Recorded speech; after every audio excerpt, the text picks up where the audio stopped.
ओम शांति शांति शांति। ओम भद्रं कर्णेभिः शृणुयाम देवाः भद्रं पश्येमाक्षभिर्यजत्राः स्थिरैरङ्गैस्तुष्टुवागुंसस्तनूभिः व्यशेम देवहितं यदायुः स्वस्ति न इन्द्रो वृद्धश्रवाः स्वस्ति नः पूषा विश्ववेदाः स्वस्ति नस्तार्क्ष्यो अरिष्टनेमिः स्वस्ति नो बृहस्पतिर्दधातु। ओम शांति शांति शांति।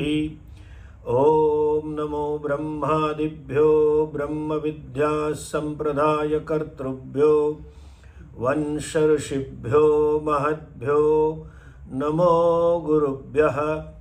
सर्वोपप्लवरहितः प्रज्ञानघनः प्रत्यगर्थो ब्रह्मैवाहमस्मि ब्रह्मैवाहमस्मि। ओम शांति शांति शांति। श्रुतिस्मृतिपुराणानाम् आलयं करुणालयं नमामि भगवत्पादं शङ्करं लोकशङ्करं शङ्करं शङ्कराचार्यं केशवं बादरायणं सूत्रभाष्यकृतौ वन्दे भगवन्तौ पुनः पुनः। ईश्वरो गुरुरात्मेति मूर्तिभेदविभागिने व्योमवद्व्याप्तदेहाय दक्षिणामूर्तये नमः। अज्ञानतिमिरान्धस्य ज्ञानाञ्जनशलाकया चक्षुरुन्मीलितं येन तस्मै श्रीगुरवे नमः। ओम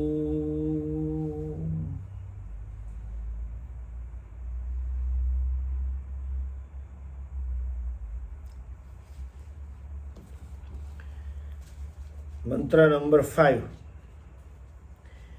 यस्मिन् द्यौ पृथिवी चान्तरिक्षम् ओतं मनः सह प्राणैश्च सर्वे। यस्मिन् द्यौ पृथिवी चान्तरिक्षम् ओतं मनः सह प्राणैश्च सर्वे।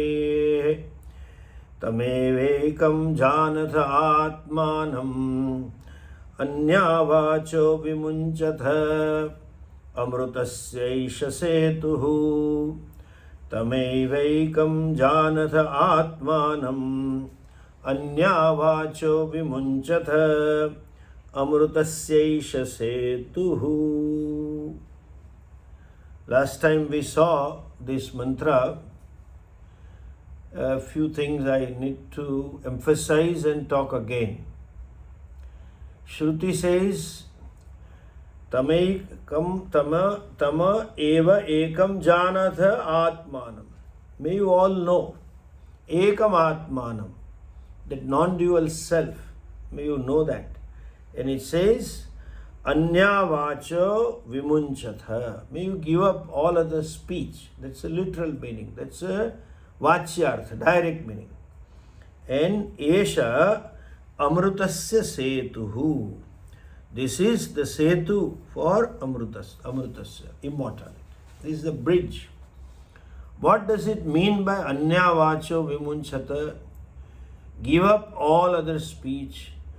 It only means that give up all other pursuits. See, the human problem, or the fundamental problem of a human being is not knowing the problem.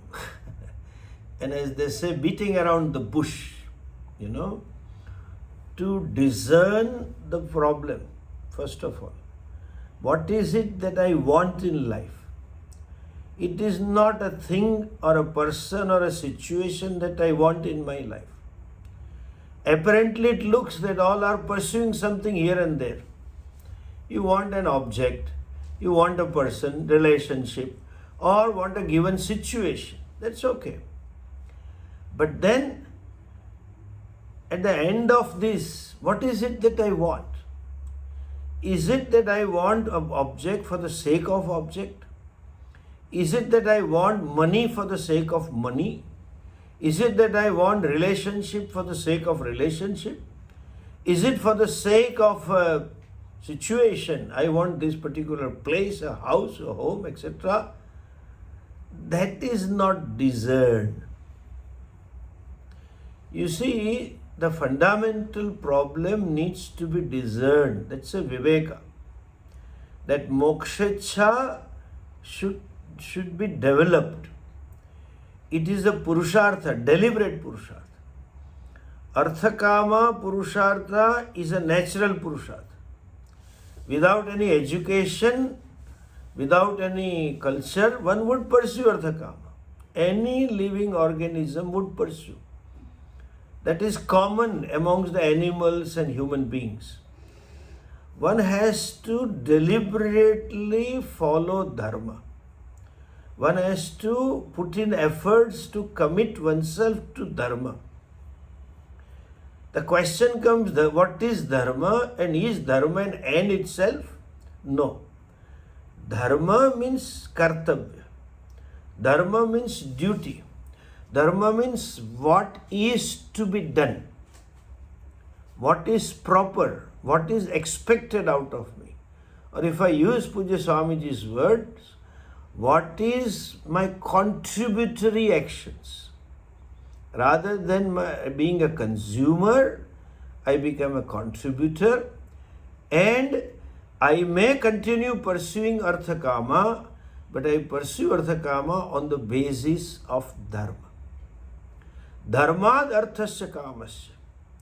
Dharma is a means for arthakama, should be, and ultimately dharma should be an end in itself. But then it is meant to give you a frame of mind. People say, what do I gain by doing my duty? What do I gain by performing my dharma, my kartavya? You may or may not get some amount of money or position or power, whatever it is. Depends on your karmas. Generally, dharma will give abhyudaya. People think dharma is meant for abhyudaya, for worldly growth in terms of health, in terms of money, in terms of power, etc. It may or may not. Certainly, when you follow dharma, you earn punya, and therefore it helps. If you wish, there is a desire for arthakama, you will get it. It's possible. But if the karmas, prarabdha is so strong, papa karma, that you may not get it. And therefore they may blame dharma. What did I get by following dharma? No. The ultimate purpose of living dharmic life is not simply gaining arthakama, to gain a psychological infrastructure. You have a mind which is relatively happy with yourself, which is relatively content with yourself, which is naturally inclined to dharma, to what is proper. With that mindset, what we call in Shastric language a Shuddha Antakarana, mind which is not under the hold of likes and dislikes, a mind which doesn't live an instinctual life, a reaction life. A person becomes a deliberate person. When you follow dharma, you live a deliberate life. That frame of mind is a right frame of mind for mokshecha to arise. It gives rise to a question, hey, what is it that I want in life? What is the goal of my life? One becomes relatively clear on two issues. One, that what I am doing is not that I want. And what do I want may not be so much clear. Something uncommon I want. They may not be clearly defined. I want Shanti, or I want Bhagavan, or I want Mukti, something like that. But then it gives rise to Vairagya. Means withdrawal from Arthakama. And that mokshecha, it may be just a spark to begin with, needs to be kindled and it should become a fire. Moksha becomes the goal of my life.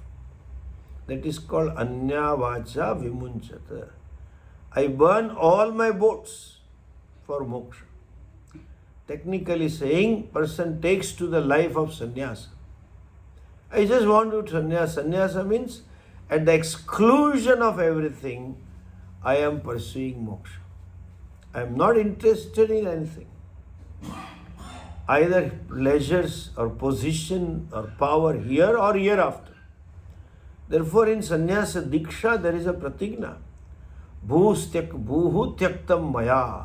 I give up bhuloka. Bhuvaha tyaktam maya. Suvaha tyaktam maya. I don't want heavenly pleasure also. Fellow tells to devtas, hey devtas, don't be afraid of me. I am not doing all this penance sadhana for heaven. It may take me to heaven, but I am doing this for moksha. So don't be afraid of me. Abhayam dattva, gives up abhayatvam to all bhutas. That is a life of sannyasa. That is backed by mindset of sannyasa. Dharma gives you a mindset which is fit for life of sannyasa. And then one commits oneself completely to Shastra Abhyas.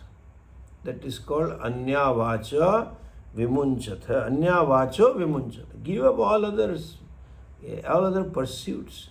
Give up all other involvements. Give up all other commitments. There may be some other involvement called ancillary or satellite involvement. One may learn Sanskrit. One may run the ashram to do as a part of Guru Seva. But then Guru Seva is not an end in itself. I want to study Shastra from the Guru, and while studying I need to do Seva, and as a part of the Seva I am running an ashram, nothing else. Very, very clear about what I want in life. That is called Anya Vacha Vimunchata. Give up all aparavidyas. He or she may learn Sanskrit. He or she may learn yoga. He or she may learn Nyaya, Tarka, etc. But this is all as a satellite karma, as an ancillary, subservient to Shastra Abhyasa to gain moksha.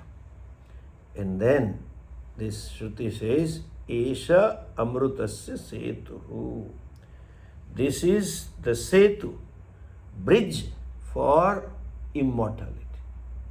Like Rama Setu, connecting India with Lanka. This is a Setu, bridge for immortality. Amrutasya. Please understand this word. Please be clear about what is moksha. There is a lot of confusion about moksha. People say going to some loka is moksha. They say Vimanam will come. Some special chartered plane will come. Vishnu will send some chartered plane depending upon your position. And then air hostess and escorts will be there to take you to loka. And you will enjoy in those loka. That's all people talk. Religions out of India say you go to heaven and then we'll have eternal dinner, and they say the other fellow says you will have hurrays and blah blah blah. It's okay. It's their belief and we respect the belief, and we also pray that their belief may come true. But the question is, just as I asked in the beginning, is it the money I seek for the sake of money? Is it the relationship of husband or a wife do I seek for the sake of relationship? Is it the power that I seek for the sake of power? No. Very, very, very aptly told by Yajnavalkya Rishi to his wife Maitreyi, Na vittasya kamaya vittam priyam bhavati. The wealth is dear to me. Money is dear to me, not for the sake of money. Atmanastu kamaya vittam priyam bhavati. Money is dear to me for self. Na vittasya kamaya patyuhu priyo bhavati. My husband is beloved. My wife is beloved. I love them. Not for the sake of husband or for the sake of wife. It is Atmanastu, for the self. What do I mean by the self? Listen this.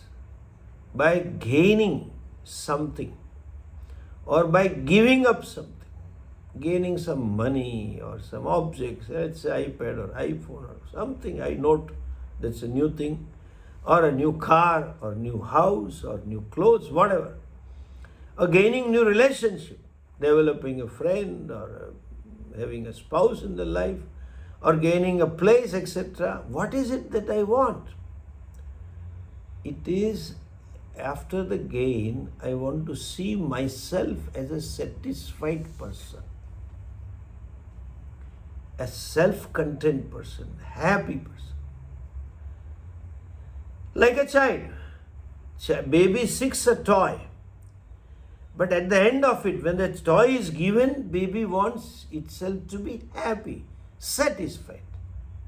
And they say in our vernacular language, Santosh, are you satisfied? Baby says yes. If dissatisfied, the pursuit is still going on. The point is, the bottom line of all gains and losses is one, I want to be satisfied with myself. I want to see myself as a happy person. I want to see myself as a contented person. That is called Atmanastu Kamaya Sarvam Priyam Bhavati. If I get a phone and if I am not satisfied, I am not interested in that phone. I will give up. If I get a gift, generally they shop online. Online it looks nice. And when you come, if the delivery is made and you wear a shirt, you don't think that you look good. I am not satisfied. I am willing to give away, or I will not wear the shirt. Anything or everything is for one objective. I want to see myself as a self-satisfied person, a happy person. Therefore, religions who promise something hereafter, they all promise happiness. Going to heaven means all happiness.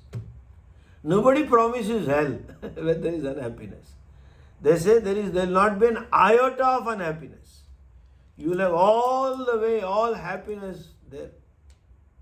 And that's what people want. God will give you. Again, what they promise, all the happiness is in terms of sensual pleasures. In terms of drink, eat, rasanendriya, granendriya sukham, through the nose, perfumes and all that. Karanendriya, music and all that. All sukham. So it is that I want to be happy. That means as of now, I am not happy with myself.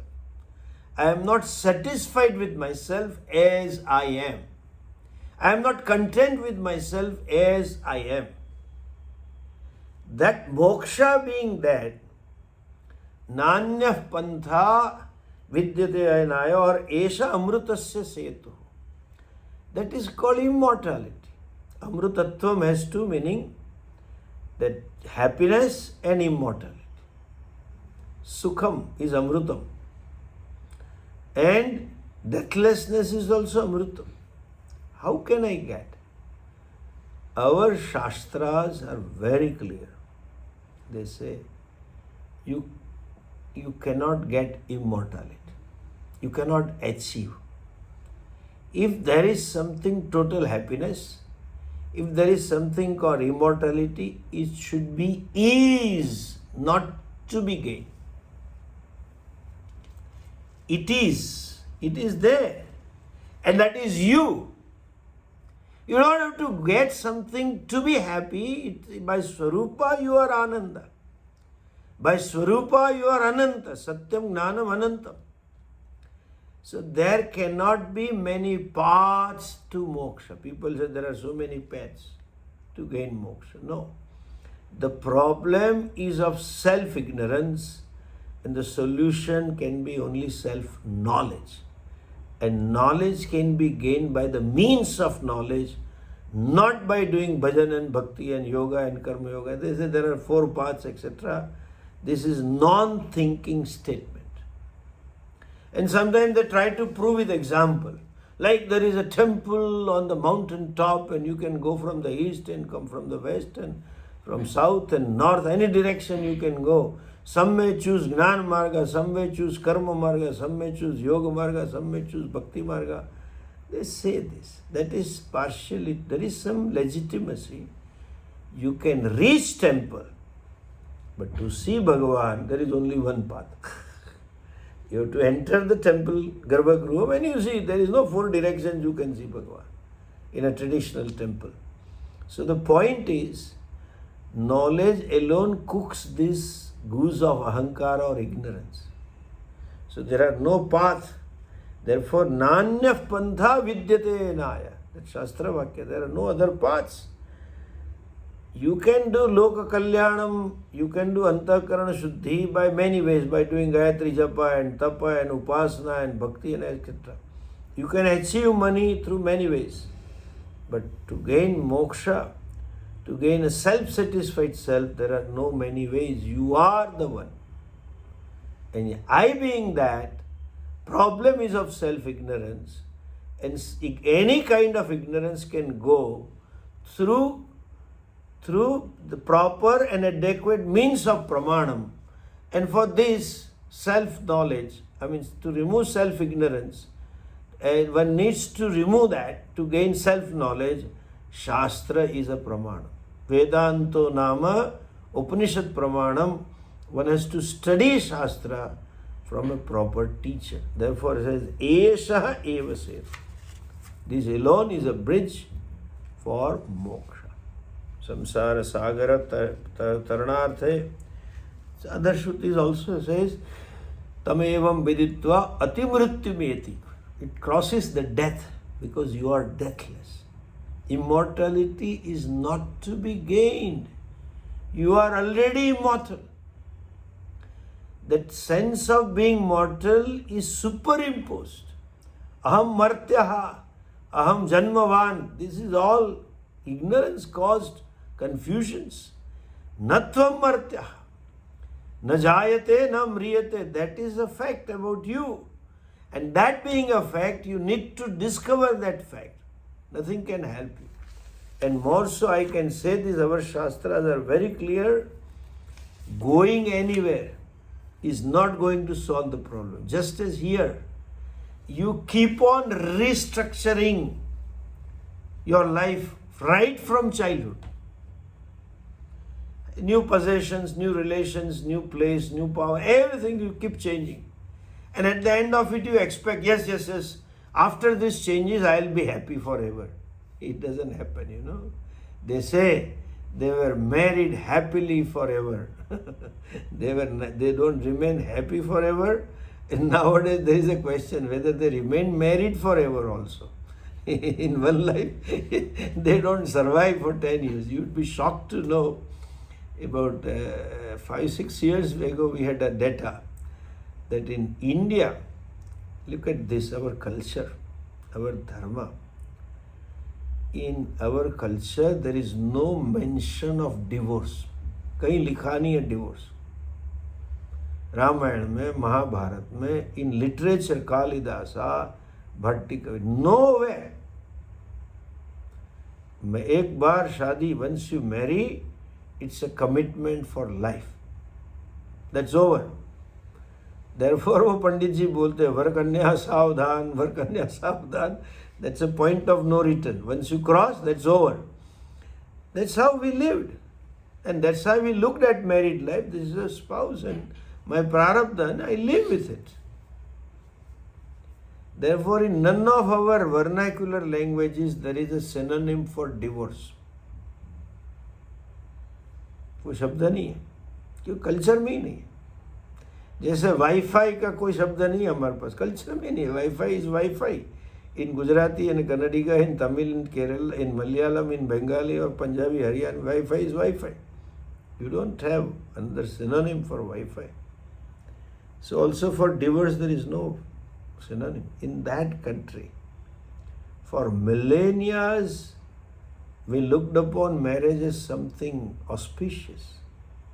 Marriage is a pilgrimage. That's how Puja Swamiji used to say. Marriage is not a journey, but it's a pilgrimage. That's how we looked at it in this country. About 2017 or so, I had a data that in every district of India, there are 600 plus districts. There were more than 10,000 divorce cases.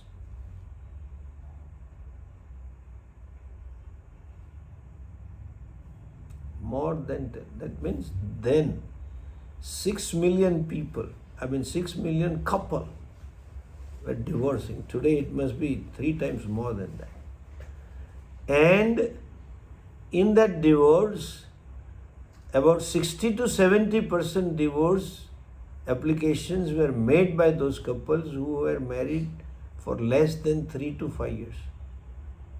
What a shocking thing. Anyway, coming back to this, marriage is a pilgrimage for moksha. Life is a journey. Brahmacharya is not an end in itself.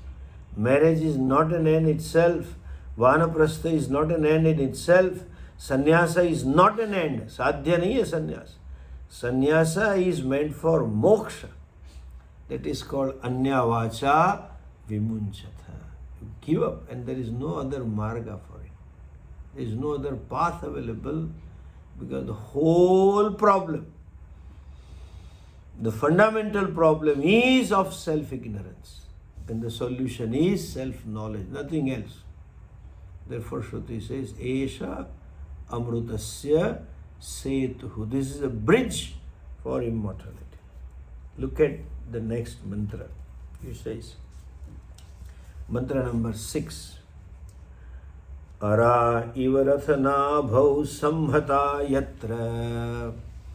Ara ivaratana bhau samhata yatra. Nadyassa eshoantascharate bahuda jayamanaha. Nadyassa eshoantascharate bahuda jayamanaha. Om ittevam dhyayatha atmanam. Om ittevam dhyayatha atmanam. Swasti vah paraya tamasah parastat. Swasti vah paraya tamasah parastat.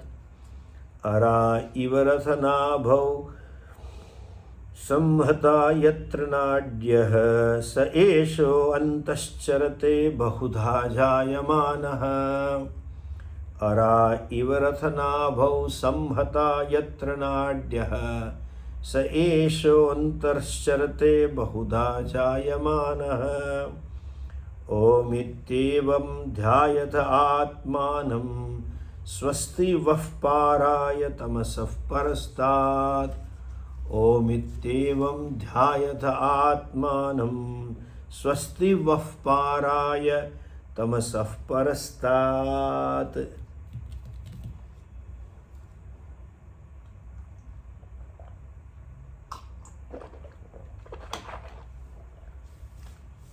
Shruti says, Araha rathanabhau iva.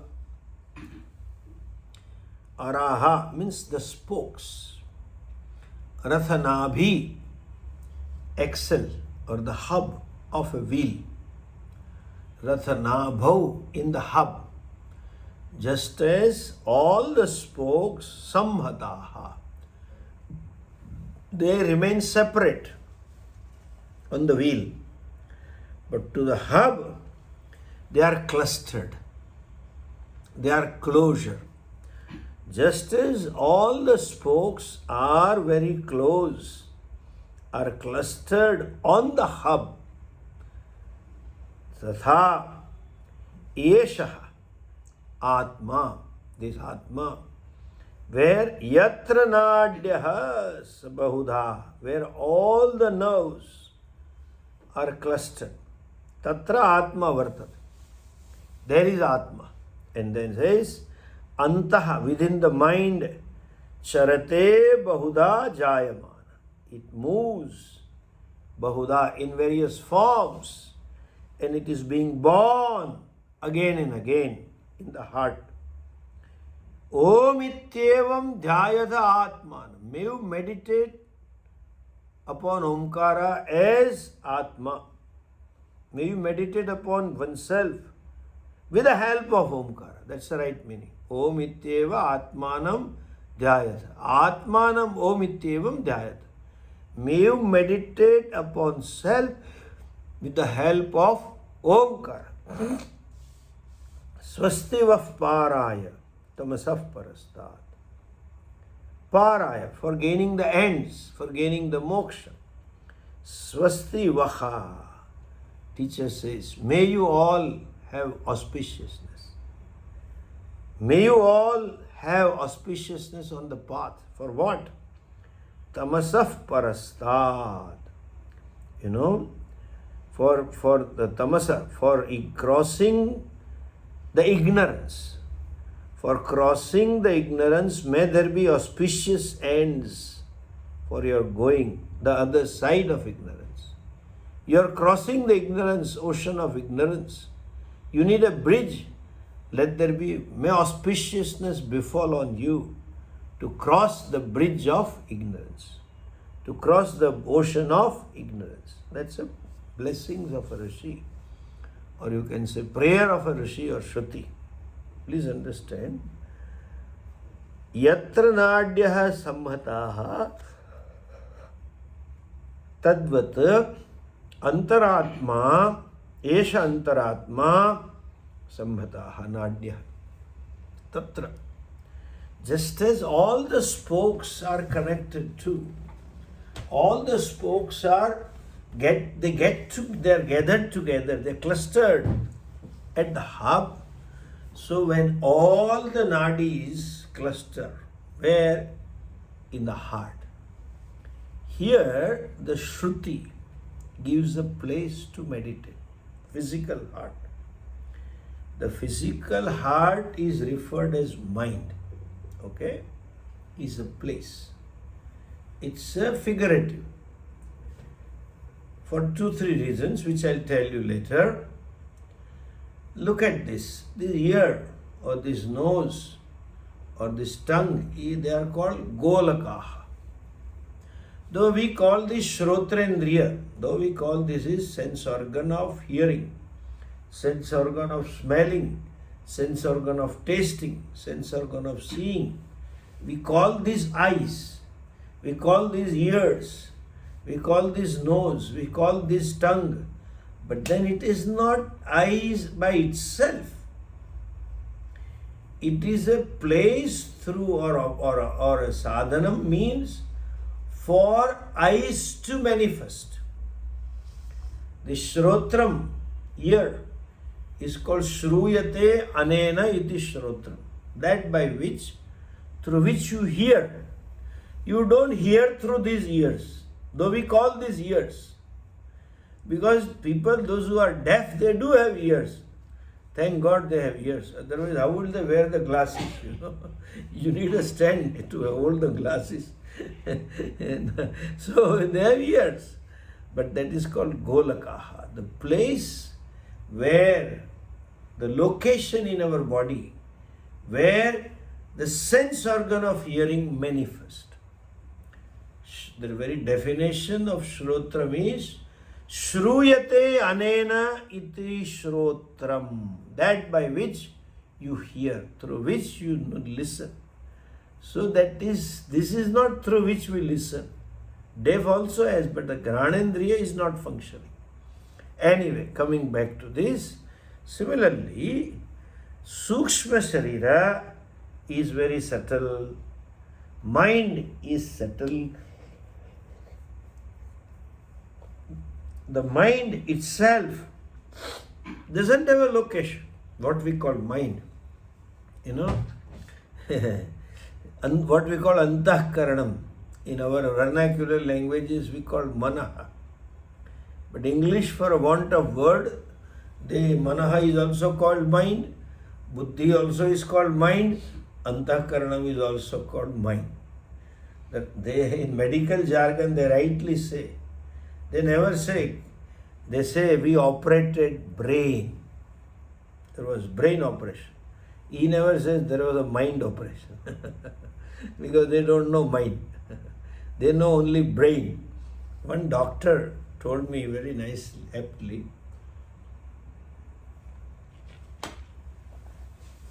he's a surgeon. He said, I have done operations for all the organs of the body except one,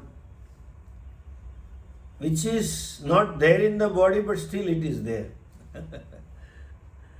He said, what? He said, that is called mind. Swamiji, man. I operated brain, I operated intestine and stomach and all kinds of things I have done. He has 3 degrees, But I could never operate the mind because I could not see the mind. Then I corrected him. Half the statement is true that you have not operated mind. He said, because it is not there but still it is there. No, it is there. But you can't see it. It is subtle. You can't say mind is not there. When you say it is not there and then say still it is there, it is contradiction.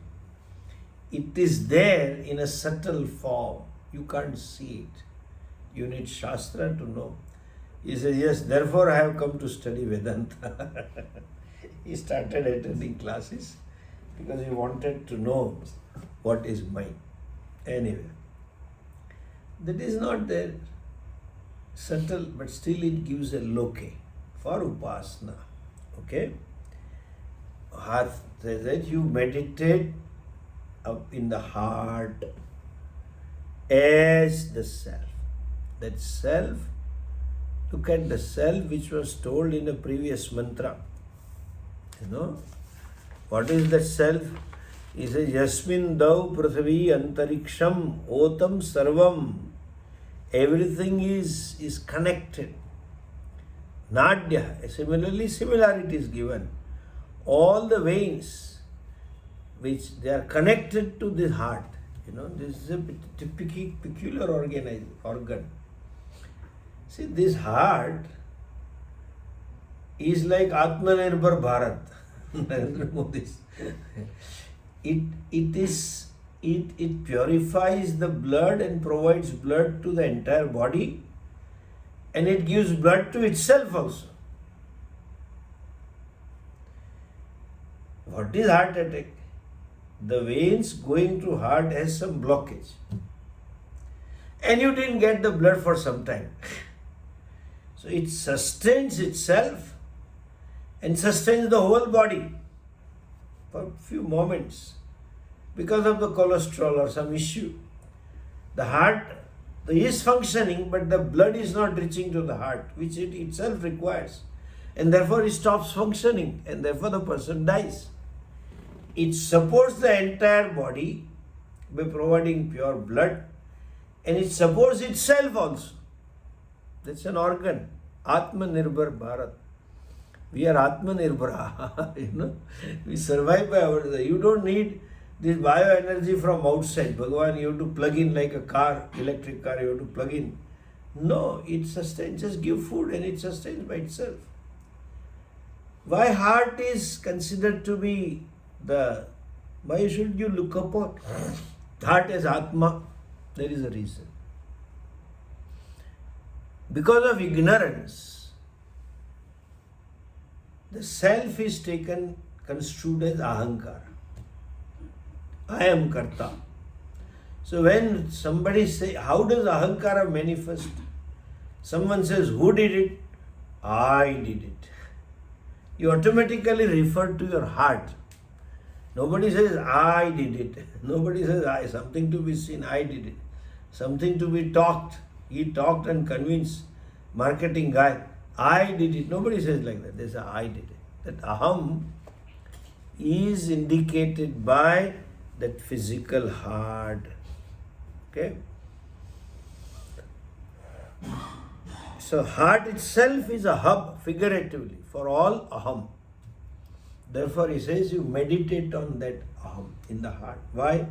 That itself is Atma. That is a very peculiar condition. It is like saying, okay, you meditate on the snake. सर्प के ऊपर ध्यान दो. He says, I don't want to see the snake. I want the rope. No, you meditate on the snake. Why should I meditate? I want to get away from the snake. No.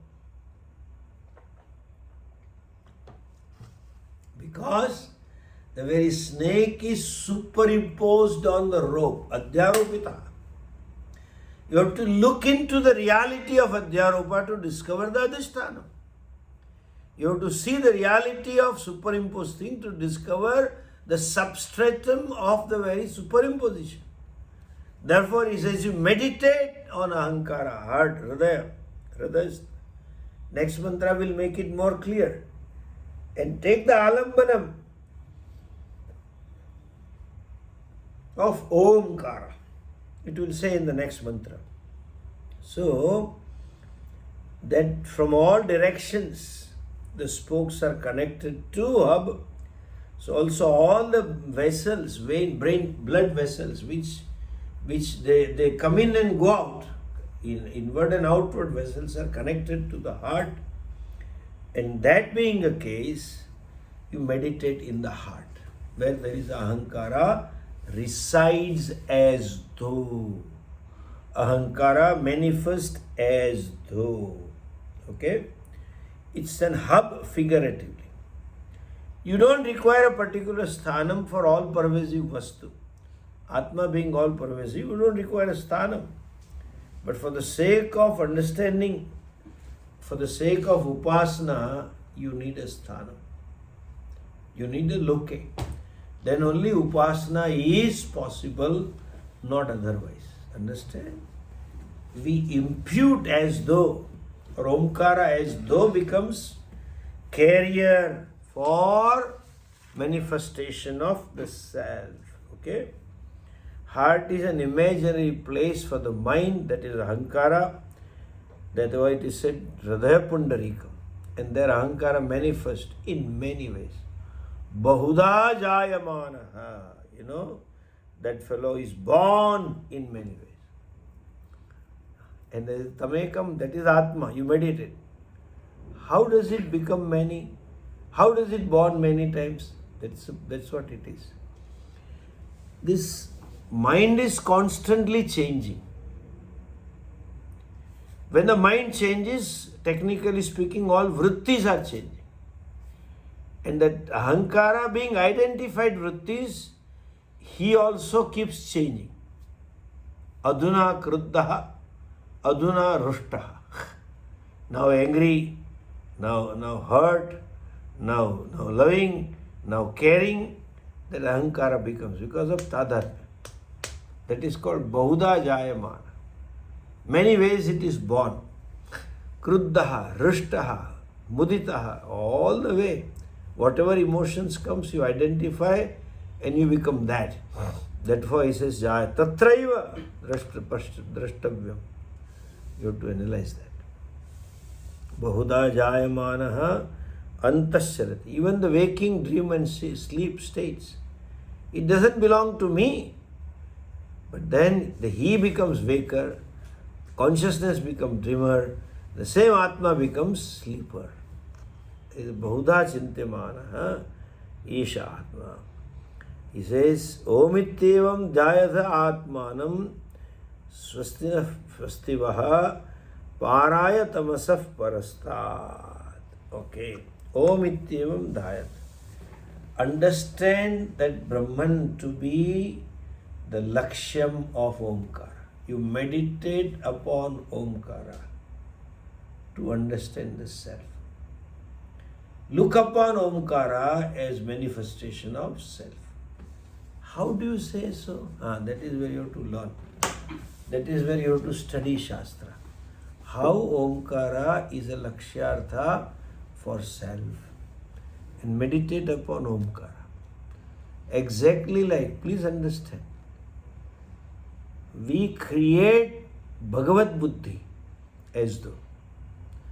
When a symbol, idol is given, then there is from childhood, if you are born in India, there is a Bhagavad Buddhi in Krishna or Rama or Hanuman, whatever. If the fellow has not travelled and doesn't know, he may not know it. but we impute Bhagavad Buddhi. I look upon Hanumanji as Bhagavan. I look upon Rama and Sita as Ram Sita, not individual, but something more than that. That is called deliberate adhyasa. So this is not God, we create God, because mind needs to connect to God a given form. Unless there is a form, mind cannot connect to Ishvara. Therefore we provide certain forms, that this is Ishvara. And that's the beauty of culture. Having grown up in this culture, you start looking at it as a Ishvara only. Not to look at would be a problem. You just naturally would look at. I still remember when I went to States 15-20 years ago, one Indian mom was over enthusiastic to show me that she is giving samskara to the child she just begetted. I said, it's okay, I don't want to know. No, Swamiji, listen. She calls the baby and says, Chalo Ganesh Lok Bolo, speak Ganesh. Baby says, some sloka, Ganapati sloka baby started. And then she says, now Hanumanji shloka. From the face of the child, it looked as though baby was blank. Couldn't understand what mom was telling. Then she says, monkey god shloka. Ganesha, elephant god shloka. You can't imagine, an Indian cannot imagine that is elephant god. God is God, full stop. That's the beauty of the tradition. You have been given, your upbringing gives you that feeling. That's a Bhagavan. So Bhagavad Buddhya, you should look upon this as a thing as a Bhagavan. But it is not Bhagavan per se. You look at it as Bhagavan, depending upon your samskara. Similarly, Omkara, you look at it as what? Brahman. Okay. Omiti. Look at Brahman as Omkara, as Brahman, and that is self. It is not separate from the self. Omityevam dhayatah. And for that, one needs to understand that Omkara is a symbol, is a lakshyam of Om. It is not independent. It is a lakshyartha. Ultimately, I have to discover, and that is why he says Omiti dhayatah. And there are so many reasons also. They talk, why should I meditate upon Omkara? And first you have to learn what is lakshyartha of Omkara. By simply chanting Om, Om, Om, Om, you don't get anything. Except some peace of mind if you have some Hindu samskaras. There are videos available on YouTube. They just chant half an hour Om, Om, Om, Om. It's of no use. It's a sound. By listening some sound, you don't become enlightened. You have to understand what is Omkara. Simply Omkar Japa also is not useful. You have to understand what is Omkara. Trimatra Omkara, Uma, and Amatra Omkara, that reveals the self-consciousness, but that has to be understood properly. Therefore, Omiti Dhyayatha Atmanam, we have to add. Go to a teacher,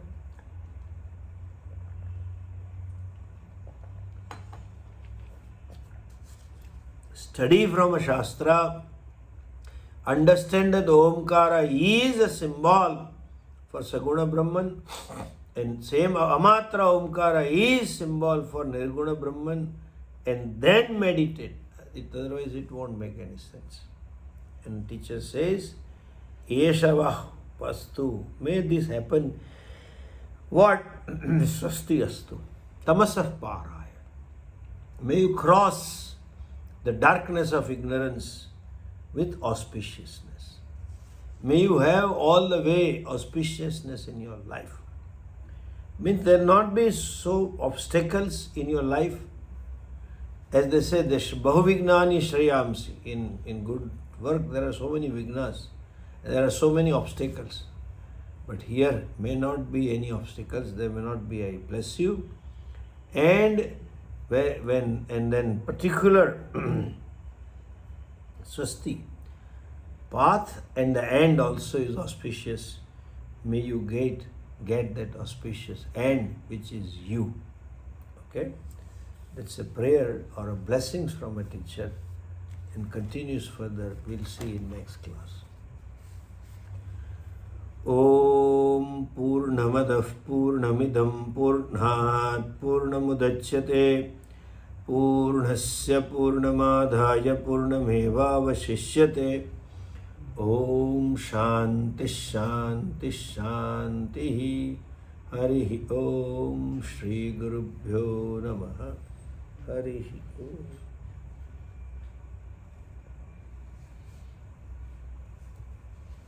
Namaste.